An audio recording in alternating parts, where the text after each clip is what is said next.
Morning বন্ধুরা, এই বাজারে গেছিলাম। বাজার থেকে বেলা হয়ে গেছে, শুধু পাবদা মাছ আর লাল শাক নিয়ে এসেছি। মাছটা ধুয়ে ভালো করে নুন হলুদ সর্ষের তেল মাখিয়ে একটা মশলা করে নেব। টমেটো, কালো সর্ষে, হলুদ সর্ষে, পোস্ত আর কাঁচা লঙ্কা, একটু নুন আর অল্প জল দিয়ে ভালো করে পেস্ট করে নিলাম। কড়াতে সর্ষের তেল দিয়ে মাছগুলোকে ভেজে নেব। নিয়ে তাতে কালো জিরে আর আদা কুচি ফোড়ন দিয়ে আর নুন হলুদ আর লঙ্কার গুঁড়ো দিয়ে বাটা মশলাটা দিয়ে দিলাম। দিয়ে ভালো করে নেড়ে চেড়ে এবার স্বাদ মতো নুন আগে দিইনি, এখন দিলাম।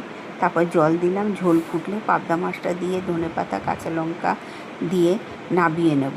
নিয়ে এবার ভাত বাড়বো।